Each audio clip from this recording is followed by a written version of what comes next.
ఎట్లా చూసుకోవచ్చు జంతర్ మంతర్ దగ్గర జరిగిన ప్రొటెస్ట్‌ని గూడా దాంట్లో చాలా వరకు కూడా వేరే దేశస్తులు ఉన్నారు. అందులో ఒకటి వాళ్ళందరూ మాట్లాడిన ప్రతి ఒక్కరి పైన కూడా దేశద్రోహం కేసులు పెడుతున్నారు. పేస్ట్ సెక్షన్ పెట్టానని చెప్తున్నారు. ఎట్లా చూసుకోవచ్చు? ఇప్పుడు పేపర్ లీకేజ్ అన్నది విషయం జరిగింది. పేపర్ లీకేజ్ అయినా పేపర్ లీకేజ్ సిస్టంలో ఎక్కడ అంటే పేపర్ సెట్టింగ్ దగ్గర నుంచి పేపర్ ప్యాక్ అయ్యి ట్రాన్స్పోర్ట్ అయ్యి ఎగ్జామినేషన్ సెంటర్స్కి వెళ్ళి పిల్లలు ఎగ్జామ్ కండక్ట్ అయ్యే వరకు ఎక్కడ సిస్టమ్ ఫెయిల్ కాలేదు. ఎక్కడ ఫెయిల్ అయింది? పేపర్ సిస్టమ్స్ పేపర్ సెట్ చేసిన అతను పేపర్ రాసి అక్కడ లోకల్గా వాళ్ళు అమ్ముకోవడం బట్టి ఇది పేపర్ లీకేజ్ అయింది. అంటే అన్ని చేసినా ఎంత సిస్టమ్ కరెక్ట్గా పెట్టినా పేపర్ సెట్ చేసిన అతను బ్రెయిన్ మనం ఏం చేయగలం? అతను కరప్ట్ చేస్తే మనం ఏం చేయగలం? సో అక్కడ ఫెయిల్ అయింది. అది కూడా ఫెయిల్ కాకుండా ఇప్పుడు నెక్స్ట్ ఏం చేయాలని నెక్స్ట్ దాన్ని బాగుపరిచేదానికి సిస్టమ్స్ తీసుకొస్తున్నారు. యాంటీ పేపర్ లీకేజ్ బిల్ ఇచ్చారు. ఆ బిల్ కూడా దానికి కూడా ప్రొటెస్ట్ చేసి నో నో అని నినాదాలు ఇచ్చి అపోజిషన్ మీరు వెళ్ళిపోయింది పార్లమెంట్లో చూడొచ్చు. ఈ బిల్లు పెట్టినప్పుడు వెంటనే అపోజిషన్ ఆమోదం తెలపాలి. ఇట్లాంటి మీరు సిస్టమ్ కరెక్షన్ అడిగారు, సిస్టమ్ కరెక్షన్ ఇమీడియట్ గా మళ్ళా 20 రోజుల్లో ఎగ్జామ్ కండక్ట్ చేశారు. పిల్లలకి వాళ్ళ పాస్ అయిన పిల్లలందరికీ సీట్స్ అలాట్ చేశారు. వాళ్ళు ఇప్పుడు కాలేజీలో జాయిన్ అయ్యారు, సంతోషంగా ఉన్నారు. So what do you want? System correction are just resignations? మీరు గవర్నమెంట్ యాంటీ సోషల్ ఎలిమెంట్స్ అన్నీ ఇక్కడ ప్రొటెస్ట్ చేసాయి, కానీ స్టూడెంట్స్ ప్రొటెస్ట్ జరిగింది కొంతవరకే. స్టూడెంట్స్కి ఏం కావాలో ప్రధానమంత్రి గారు ఆలోచించారు, దాన్ని కరెక్ట్గా సెట్ చేసి ఇమీడియట్ రెక్టిఫికేషన్స్ జరుగుతున్నాయి. ఇది కావాలా మీకు? ఊరికే అన్రెస్ట్ కావాలా? ఇది యాంటీ సోషల్ ఎలిమెంట్స్ కాకపోతే పొలిటిసైజ్ చేయడం కాకపోతే ఏమంటారు? అంటే ఇన్ని రోజులు ప్రొటెస్ట్ జరుగుతున్నాయి, ఎందుకు అంతమంది విద్యార్థులను కొడుతున్నారు, ఎందుకు ఇంతవరకు బీజేపీ ప్రభుత్వం స్పందించలేదు? ఎవరు ఎందుకు మళ్ళీ కావాలని చెప్పి దాడులు చేపిస్తున్నారు అని చెప్పి పిల్లల మీద దాడులు చేశారని వాళ్ళు ఎవరి మీద దాడులు చేశారు కరెక్ట్ గా చూడండి. పిల్లల మీద దాడి జరిగిందా? మీరు యాంటీ సోషల్ ఎలిమెంట్స్ జాయిన్ అయిన అక్కడ అసలు స్టూడెంట్స్ కానోళ్ళు దాడులు జరిగిన వాళ్ళందరూ బ్యాక్గ్రౌండ్ చెక్ చేయండి. వాళ్ళ మీద ఆల్రెడీ ఎఫ్ఐఆర్స్ రిజిస్టర్ అయి ఉన్నాయి. అన్ని ఫేస్ రికగ్నిషన్ వాడి వాళ్ళ మీద ఎఫ్ఐఆర్లు ఉన్నా ఇలాగా మర్డర్ కేసులు, రేప్ కేసులు ఇలాంటి వాళ్ళు ఎవరు ఉన్నారో వాళ్ళు ఐడెంటిఫై చేసి కొట్టడం తప్పితే వాళ్ళు పోలీసుల మీద పడి మొత్తం మూకమ్ముడిగా పడిపోతే వాళ్ళ మీద ఇది అవ్వడం తప్పితే పిల్లల్ని కొట్టింది లేదా? ఈ వీడియోలన్నీ వాడుకుంటున్నారు. మీరు మాట్లాడిన యాంటీ సోషల్ ఎలిమెంట్స్ ఏం మాట్లాడినావో అది కూడా చూస్తున్నారు కదా. సో ఈ సోషల్ మీడియా ప్రొపగాండా మానేయండి. ఈ సోషల్ మీడియాలో వాళ్ళు ఎట్లా కావాల్స్తే అట్లా వాడుకుంటున్నారు.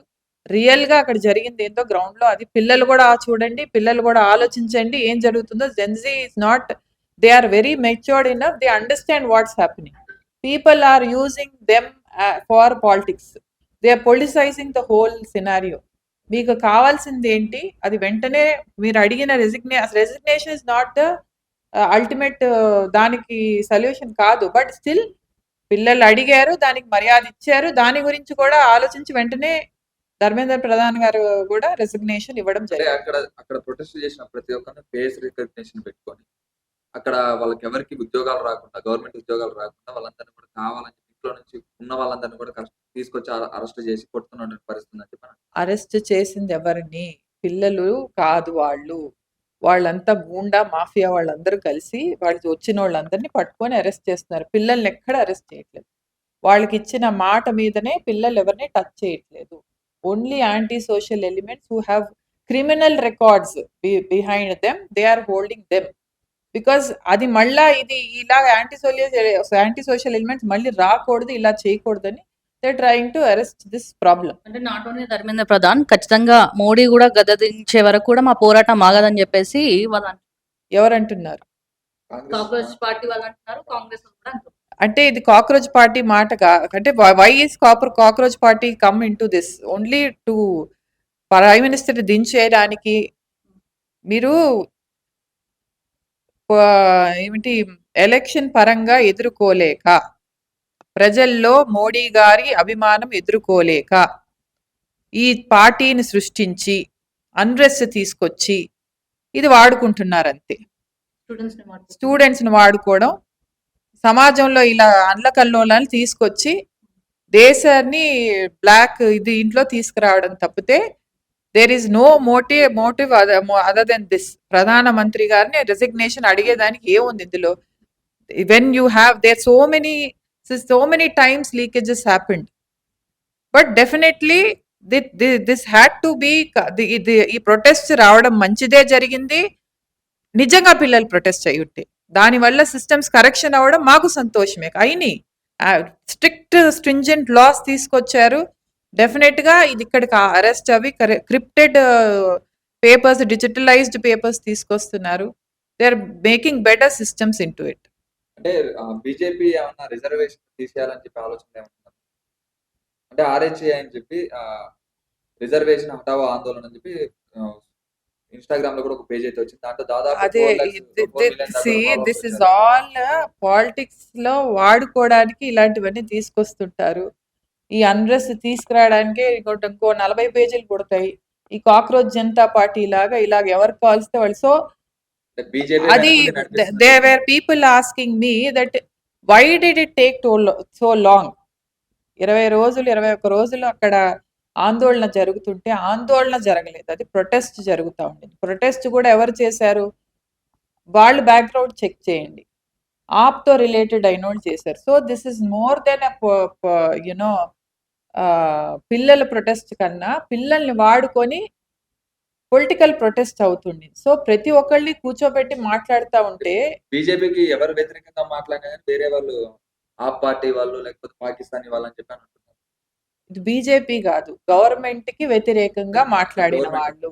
బీజేపీ పార్టీ కాదు, గవర్నమెంట్ కి వ్యతిరేకంగా. ఏది గవర్నమెంట్ ప్రజలచే ఎన్నుకోబడిన గవర్నమెంట్.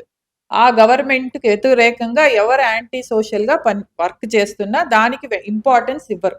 బీజేపీ నాయకులు అంటున్నది ఇదే కాదు, ఎవరు మాకు ఎదురు మాట్లాడినా వాళ్ళు ఖచ్చితంగా పాకిస్తాన్ వాళ్ళు అని చెప్పి బీజేపీ నాయకులు ఎక్కడ బయట ఇచ్చినా చెప్తున్నాడు. మీకు వెనకాల ప్రూఫ్స్ ఇస్తున్నారు కదా, ఒకవేళ ఎనీథింగ్ యాంటీ సోషల్ ఎలిమెంట్స్ ఉంటే ప్రూఫ్స్ తో సహా చెప్పే మాట్లాడతాం. So if it is really and anti social వాళ్ళు ఇలాగ పాకిస్తాన్ వాళ్ళు ఉంటేనే మేము ప్రూఫ్ ఇచ్చే కదా మాట్లాడుతున్నాం. దానికి ఇంపార్టెన్స్ ఎందుకు ఇవ్వలేదు ఫస్ట్ అంటే దీనికే ఇవ్వలేదు. బట్ పిల్లలందరూ ఇలాగా వాళ్ళ భవిష్యత్తు పాడవుతుంది, వాళ్ళకి అర్థం కావట్లేదు. Gen Z is getting used and diverted into unnecessary issues అని వాళ్ళని సెటిల్ చేయడానికే ఇమీడియట్ గా వాళ్ళు సరే రెసిగ్నేషన్ ఇచ్చేసి వాళ్ళకి ఏం కావాలో అది చేసుకుంటూ దాన్ని సిస్టమ్ ని సెట్ చేస్తున్నారు. సో ప్రొటెస్ట్ వల్ల మరి బీజేపీకి మైనస్ అయ్యే అవకాశం ఏమైనా ఉంటుందంటారా? ఏం అవ్వదమ్మా, పిల్లలకు కూడా అర్థం అవుతుంది జరిగింది ఏంటి, వాళ్ళని ఎవరు వాడుకున్నారు, వాళ్ళు ఏం జరిగింది అన్నది అర్థమైంది. So this will never become an set back. దేశంలో ఇలాంటి ప్రాబ్లమ్స్ వస్తుంటాయి, వచ్చినప్పుడే కరెక్షన్స్ చేసుకుంటాము. డెఫినెట్ గా this protest to come also, but they been used, అది అర్థం అవుతుంది పిల్లలకి. This is not at all set back. Renuka Chowdhury చేసిన కామెంట్స్ ఎలా చూడొచ్చు? అదే మెంటల్ సర్టిఫికెట్ కావాలని అని అంటున్నారు. Mental certificate first Revanth Reddy గారికి మెంటల్ సర్టిఫికెట్ ఇప్పించాలి. ఈరోజు ఇక్కడ ఎడ్యుకేషన్ డిపార్ట్మెంట్ చూసుకునేది రేవంత్ రెడ్డి గారు. ఆ ఎడ్యుకేషన్ ఇప్పుడు ఎంతో దేశమంతా చూసుకునే ఎడ్యుకేషన్ డిపార్ట్మెంటే ఎంత సామర్థ్యంతో చూసినా లోటుబాట్లు ఉన్నాయి. ఇప్పుడు చూసారు కదా, అలాంటిది రాష్ట్రంలో ఒక ఎడ్యుకేషన్ డిపార్ట్మెంట్కి ఒక మినిస్టర్ లేడు, ఒక డైరెక్షన్ లేదు. ఈయన ఇష్టం వచ్చినట్టు మార్నింగ్ ఒక మాట సాయంత్రం ఒక మాటలో మాట్లాడు. పేపర్లో ప్రకటనలు, పేపర్లో చెప్పేది తప్పితే ఇది ఇస్తాం అది ఇస్తామని 3 day మీల్స్ అన్నారు, ఎక్కడిస్తున్నారు? ఇప్పుడు ఫస్ట్ ఫీ రియంబర్స్మెంట్ గురించి మాట్లాడమనండి, అది ఎక్కడిస్తున్నారు? మీల్స్ ఇచ్చిన పిల్లలు అస్వస్థ పాలవుతున్నారు, దాని గురించి మాట్లాడుతున్నారా? గురుకుల్ స్కూల్స్ లో పిల్లలు డ్రాప్ అవుతున్నారు, ఎందుకు అవుతున్నారు? గురుకుల్ స్కూల్స్ లో ఎంతో మంది మృతి చెందారు, ఏంటి? అస్వస్థ పాలయ్యి ఈ ఫుడ్ తినేసి. దానికి ఎవరు జవాబుదారీ? నీట్లో చనిపోయిన పిల్లల గురించి మాట్లాడుతున్నారు. అది వాళ్ళు సొంతంగా డెసిషన్ తీసుకొని సూసైడ్ చేసుకున్నారు. ఇది నువ్వు చంపేశావు గదా! ఇది పిల్లలు చదువుకుంటామని వచ్చిన చిన్న పిల్లల్ని నువ్వు చంపినట్టే గదా ఇది. నీ నిర్లక్ష్యం వల్ల, నీవిచ్చిన ఫుడ్ వల్ల వాళ్ళు హాస్పిటల్ పాలయ్యి ఫుడ్ పాయిజన్ అయ్యి చనిపోయినారు. మరి దానికెవరు జవాబుదారీ? గవర్నమెంట్ గాదా జవాబుదారీ? రేవంత్ రెడ్డి గారు గాదా జవాబుదారీ? సో ఇయన్నీ మాట్లాడమనండి. ఇయన్నీ వదిలేసి క్యాండిల్ మార్చులు చేయడం కాదు. 25 ఏళ్ల నుంచి 21 ఏళ్లకి మారుస్తాము. సడక్ సే సదన్, సదన్ సే సడక్. ఈయనని సదన్ సే సడక్ పడేస్తారు. ఈయనని సడక్కే సదన్‌లో వేసేస్తారు. పిల్లలే వేస్తారు, జెన్‌జీయే వేస్తారు. వాళ్ళకి రేవంత్ రెడ్డి ప్రభుత్వం మీద ఎంత విరక్తొచ్చిందంటే అంత విరక్తొచ్చింది. ఖచ్చితంగా అలాంటి ఉద్యమం తెలంగాణలో వచ్చిందనుకుంటున్నాను. ఉద్యమాలు మంచి కోసం వస్తే ఉద్యమాలు. డెఫినెట్‌గా పిల్లలు గాని ఎవరైనా మంచి చేసేదానికొస్తే ఉద్యమాలు. బట్ ఆ మంచిని ఇలా పొలిటికల్ వాళ్ళు వాడుకుంటే దాన్ని ఉద్యమం అనరు. సో అలాంటి ఇలా వాడుకునే ఉద్యమాలు రాకూడదు. అలాగే ఇప్పుడు కొండా విశ్వేశ్వరరెడ్డి చేవెళ్ళ ఎంపీ చేసిన వ్యాఖ్యలు ఎట్లా చూడొచ్చు? అంటే ఒక గన్నుతో కాల్చి చంపుతుంటాయని చెప్పి మాట్లాడుతున్నారు. ఎట్లా? ఆయన అన్నది నిజమే కదా! ఏ దేశంలో అయినా ఇలాంటి ప్రొటెస్ట్‌ల్లో వేరే దేశ ప్రెసిడెంట్స్, ప్రైమ్ మినిస్టర్స్ ఎలా రియాక్ట్ అవుతున్నారో చూడండి. భారతదేశంలో ఎలా రియాక్ట్ అవుతున్నారు. ఎక్కడా గన్ ఫైర్ గాలే. ఎక్కడా ప్రొటెస్ట్ చేసి వాళ్ళ మీదకొచ్చేస్తున్నా గూడా పిల్లల్ని కొట్టలే. అక్కడ పిల్లల రూపంలో ముసుగులో వచ్చిన తోడేళ్లను కొట్టారు. అది కూడా వాళ్ళు ఫేస్ రికగ్నిషన్‌లో తెలుసుకొని ఎవడు ఎలాంటోడో చూసుకొనే కొట్టారు. పిల్లల్ని ఎక్కడా టచ్ చేయలే. పోలీసోళ్ళ మీదకొస్తుంటా గుంపుగా మీద పడిపోతే వాళ్ళని కొట్టడం జరిగింది. ఇంత తప్పితే ఎక్కడా అలాగా మీరు ఆయన చెప్పింది ఎక్కడ తప్పు ఎక్కడ తప్పు చెప్పారు చెప్పు? ఏ దేశంలోని పిల్లలు గాని, ఎవరు గాని ఇలాగొస్తే ఎలా కొడతారు? ఎలాగ గన్ ఫైర్‌లు చేస్తారో మీకు తెలుసు. మనం చాలా ఓపికగా వ్యవహరించిన ప్రొటెస్ట్ ఇది. Government was very patient. They were handling the issues behind the scene.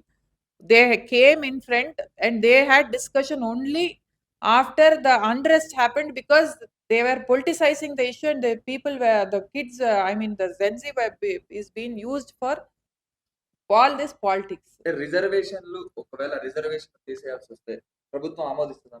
రిజర్వేషన్లు అనేవి తీసేయాలి, అందరికి సమాన హక్కు కావాలని చెప్పి మాట్లాడుతున్నారు. అది ప్రభుత్వంలో ఇప్పుడు ఒకవేళ మీ డిస్కషన్ అభిప్రాయం ప్రకారం. నా అభిప్రాయం కాదు కదా, constitutional, that is reservation is a constitutional amendment which has to be done. It is not my only thought. So పెద్దలందరూ డిస్కస్ చేసి high command, even opposition has to come, they also need discussion. They will take public opinion on this. So it is not a one day this thing. Reservation రావడానికి ఎంత they head made an effort. ఇప్పుడు తీసేయాలన్నా కూడా అట్లాంటి effort. So it's not a one day అంటే decision. రాజ్యాంగ రాసిన So Ambedkar కూడా కొన్ని రోజుల వరకు ఈ రిజర్వేషన్ ఉండాలని చెప్పి చెప్పిండు. అవును. కాకపోతే రాజకీయ నాయకులు వాళ్ళ స్వార్థం కోసం, వాళ్ళ ఓటు బ్యాంక్ కోసం ఇంకా రిజర్వేషన్ అనేది పొడిగిస్తున్నారని చెప్పి అన్నారు. సి ఇప్పుడు 75 ఇయర్స్ బ్యాక్ ఈ కాన్స్టిట్యూషనల్ గా రాసిన ఇది. బట్ డెఫినెట్లీ దానిలో చేంజెస్ అండ్ అమెండ్మెంట్స్ నా ఒపీనియన్ ఇది. నేను definitely reservation wise, because I feel economically backward ఉన్నోళ్ళకి కరెక్ట్గా న్యాయం జరగట్లేదు. రిజర్వేషన్ పేరుతో మంచిగా సెటిల్ అయిన వాళ్ళకి కూడా దేర్ గెట్టింగ్, అంటే there is little injustice to people who really working hard. అదైతే నా అభిప్రాయం చదువు పరంగా. But this again is a discussion which has to happen all over with oppositions including in it. Public's opinion matters. So much of this is there. So ఇప్పుడు one day decision కాదు అది. So it will take some while to conclude. తెలంగాణలో BJP party అధికారంలోకి వచ్చే అవకాశం ఉంది. ఖచ్చితంగా ఉంది. ఎట్లా? రేవంత్ రెడ్డినే మాకు బ్రాండ్ అంబాసిడరు. ఆయన వల్లనే మేము అధికారంలోకి వస్తాం. అంటే ఎట్లా ఎట్లా చెప్తారు? ఖచ్చితంగా వస్తుందని చెప్పి ఖచ్చితంగా కారణం ఏమన్నా? మా స్ట్రాటజీస్ మాకున్నాయి. Wait and watch.